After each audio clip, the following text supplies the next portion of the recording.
नमस्कार, मीडिया वाले देख रहे हैं आप। और अभी हम मौजूद हैं पश्चिम बंगाल में। पश्चिम बंगाल के एक ऐसे जगह पर जिसे आप कह सकते हैं कि यहाँ से सोना निकलता है। और चलिए अभी हम मालामाल होने वाले हैं। आपको बताते हैं कि अभी हम मौजूद हैं पश्चिम बंगाल के सवर्ण रेखा नदी के पास, सुवर्ण रेखा नदी के पास। ये नदी अपने आप में एक खास हिस्ट्री, एक खास इतिहास रखती है। हम आपको पहले तो दिखा दें कि ये दृश्य देखिए, कितना मनोरम दृश्य है बंगाल के इस सुवर्ण रेखा नदी का। नदी के चारों तरफ आपको हरियाली दिख जाएगी। यानी इस देश के इस जो एडवांसमेंट है, जो डेवलपमेंट है, उससे दूर कहीं इस नदी में एक सुकून बसता है और इस सुकून में सोना भी बसता है। आइए हम आपको बता दें कि ये जो सवर्ण रेखा नदी है ये झारखंड के और पश्चिम बंगाल उड़ीसा से होते हुए निकलती है।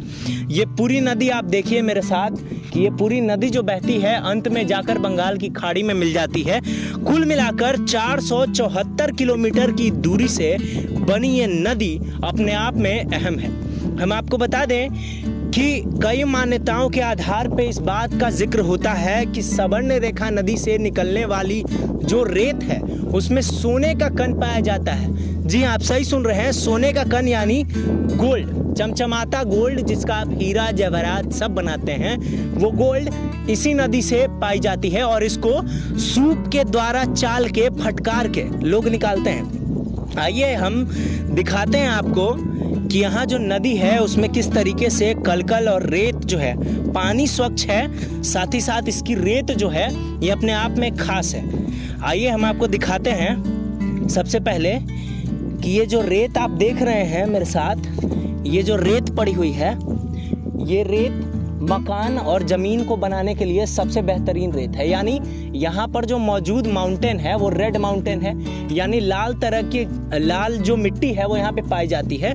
और झारखंड उड़ीसा से निकल के जितनी भी आने वाली नदियां हैं उनका संगम इसमें होता है और इस वजह से यहाँ की जो रेत है वो सबसे बेनिफिशियल यानी सबसे महत्वपूर्ण मानी जाती है मकान बनाने के लिए। उसके बाद हम आपको बता दें कि सोन नदी जो बिहार के अरवल, बक्सर, इन सारे जगहों पर जाती है, जहानाबाद जाती है, ये सोन नदी का जो आगमन है वो भी इस सवर्ण रेखा नदी से ही निकलता है।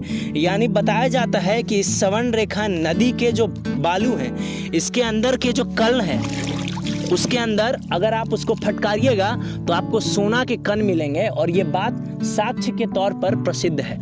यानी इस नदी में हम सोना भी ढूंढ सकते हैं अगर अच्छे से ढूंढा जाए तो। आपको उस तरफ देखिए, उस तरफ पे जितनी भी बालू की क्वांटिटी है उसमें आप देख सकते हैं कि सोना के कण पाए जाते हैं। और इस सोना के कण को जो औरतें हैं, जो महिलाएं हैं, कहा जाता है, मान्यता है कि वो महिलाएं अगर उसे सूप से फटकारती हैं इसके बालू को तो सोना निकलता है। और सच में ये बालू सोना है। यानी मकान बनाने के लिए भी ये सबसे महत्वपूर्ण और सबसे खास बालू है।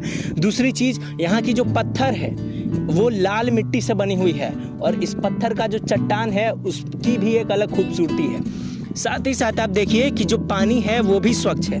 यानी बंगाल के इस सवर्ण रेखा नदी की जितनी भी तारीफ की जाए वो कम है। और अभी हम मौजूद हैं इसी सवर्ण रेखा नदी के पास, इसी बंगाल की खाड़ी के पास। ये नदी उड़ीसा, झारखंड से होते हुए कुल मिलाकर 474 किलोमीटर में जाती है।